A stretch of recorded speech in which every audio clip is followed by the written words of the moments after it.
Ngayon pinagkakaroon tayo sa Binyag Power. Kaya rin na.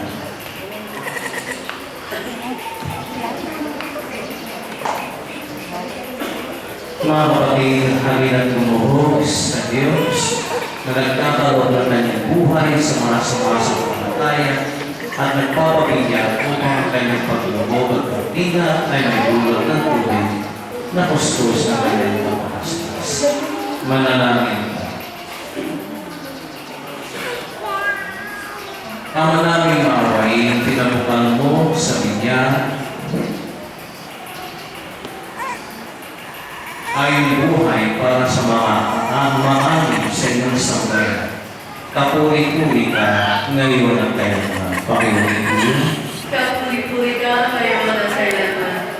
Ama namin mapagkalinga, pinagkakaisang mga tumaga ng pagbibinyag sa tubig ng Espiritu Santo upang maging mga kapatid ng Yesu Cristo. Kapuri-puri ka ngayon at kailanman. Kapuri-puri ka ngayon at kailanman. Ama namin mapagbahan, iniligtas ko ang mga tumanggap sa Espiritu ng iyong pag-ibig upang magkamit ng iyong kapayapaan. Kapuri-puri ka ngayon at kailanman. Kapuri-puri ka ngayon at kailanman. Ama namin mapagpala, hinihingan mo ang mga binigyagan upang masayang ipahayag na mabuting pag-ibig Kristo para sa kanila. Kapuri-puri ka ngayon at kailanman. Kapuri-puri ka ngayon at kailanman. Ama namin lumikha, hindi na po kayang basbasa ang tubig na nakaraan para sa pagbibinyag ng mga hinira para sa muling pagsila at pananampalatayang simbahan naghahatid sa buhay sa kanan sa pamamagitan ng Yesu Cristo kasama Espiritu Santo magpasawalang hanggan. Amen. Mga minamahal na magulang, ninang, noong tayo ay binyagan, tayo ay nalibing kasama ni Kristo upang kasama rin tayo ay makapangon at makapagbagang buhay. Bilang tanda ng iyong pananagutan sa pagbuhok ng iyong mga anak, ayon sa banal na aral, sariwain ninyo ngayon ang inyong pangako nung kayo pininyagan na tatalikuran ng lahat ng kasamaan at kasalanan. Mga magulang, ninong at ina, itinatakil ba ninyo si Satanas? Opo, Father. Kamukha ninyo si Satanas. Kilala ba ninyo si Satanas? Opo. Ha? Pagkamang kayo sumasagot.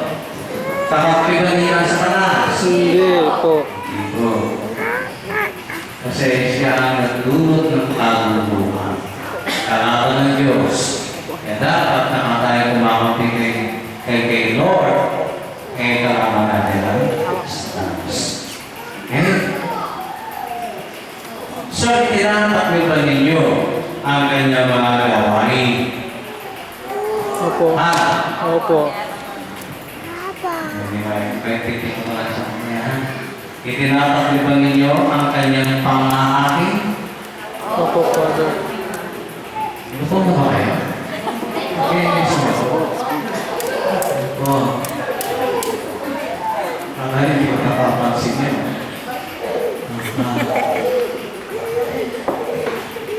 Mga magulang, ninong at ninang. Ito na yung antidote panglaban kay Satanas. Sumasampalataya ba kayo sa Diyos sa mga kapangyarihan sa lahat na may gawa ng langit at lupa? Oo, sumasampalataya kami. Sumasampalataya ba kayo kay Yesu Cristo? Iisang anak ng Diyos, Panginoon natin, ipinanganak ng Santa Maria ng Virgen, ipinako sa krus na matay, inilibig, muling nabuhay at naluluklog sa kanan ng Ama. Opo. Sumasampalataya kami. Sumasampalataya pa kayo sa Espiritu Santo sa banal na simbahan Katoliko, sa kasamahan ng mga banal, sa kapatawaran ng mga kasalanan, at muling pagkabuhay ng mga namatay at sa buhay ng mga hanggan. Oo, sumasampalataya kami. pananampalataya na hindi natin hinihahayag pag-isang linggo. Kanina, meron yan. So, sa pananampalataya na maraming nating itinahayag, ating ginawa ang sakramento ng Bigyan sa pamamagitan ng Kristo kasama ng Espiritu Santo magpa sa walang hanggan. Amen. Sa walang ang pangalawa, pangatlo.